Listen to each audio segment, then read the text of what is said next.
David Mahé, président de Stimulus, conseil et formation en qualité de vie au travail, et Amaury Chaumet, président de ESI Logistique événementielle, ont été récompensés par le trophée de la reprise CERA qui a été remis lors de la matinale CERA du 10 juin en présence des partenaires du trophée CERA.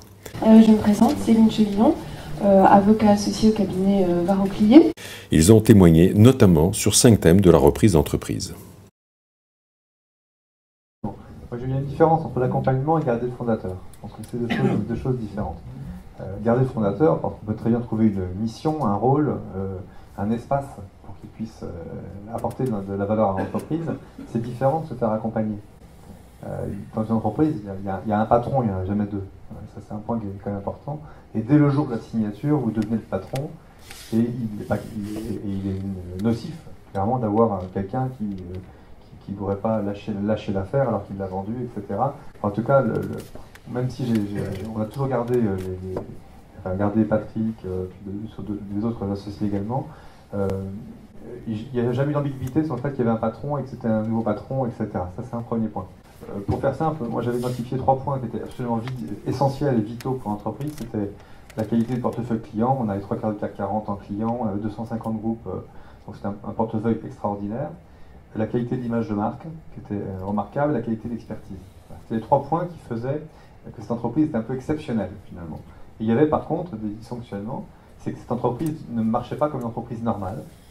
Et donc mon projet de départ, ça consistait à dire, je vais valoriser tout ce qui renforce le côté exceptionnel de l'entreprise, mais je vais lui donner un fonctionnement normal. Voilà. Et donc ça a permis finalement de valoriser les anciens, sur les expertises, sur la fidélisation des clients, sur des sujets comme ça, et par contre de tout transformer le reste de l'entreprise pour construire une entreprise qui puisse croître, qui puisse se développer sans subir finalement de problèmes de management. Ça a toujours été dans mon cas très court, et ça a toujours été quelque chose que j'ai imposé au moment des reprises. Voilà, pour moi c'est fondamental, il ne peut pas y avoir 2 patrons dans la même entreprise. Après, le résultat de l'accompagnement, il y a des anciens patrons que je vois toujours et avec qui je suis ami, et puis il y en a avec qui j'ai plus tout de relations. Voilà. Disons que votre cas est il y a tous les cas de figure, c'est la vie. Voilà, l'essentiel pour moi, c'était d'avoir la présentation au client. C'est quasiment tout. Et à chaque fois, c'est ce que je demande sur les clients, bon, évidemment un peu le fonctionnement de l'entreprise, mais bon, voilà. Alors, je me suis toujours mis un point d'honneur à conserver tout le monde dans toutes les reprises.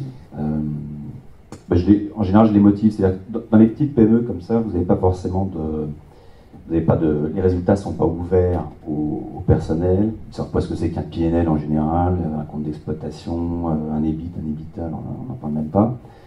Donc on fait un petit peu de pédagogie, on explique, et puis je mets les responsables de business unit touchent aux résultats sur les bits. En général, alors pour eux c'est un nouveau mode de fonctionnement, ça les responsabilise, c'est vachement intéressant parce qu'en fait je leur dis tu deviens quelque part un chef d'entreprise également avec moi à mes côtés. Et ça a fait j'ai eu absolument aucun départ, voilà, aucun départ, tout le monde est resté. Alors évidemment j'avais une expertise groupe, donc j'ai apporté à ces PME un mode de fonctionnement groupe, donc les procédures pas trop, on n'est pas non plus, je suis pas un champion du monde des tableaux Excel, et puis voilà, mais quand même c'est aussi rassurant pour ces collaborateurs de voir qu'il y a quand même une vision, une structure, un management tout simplement.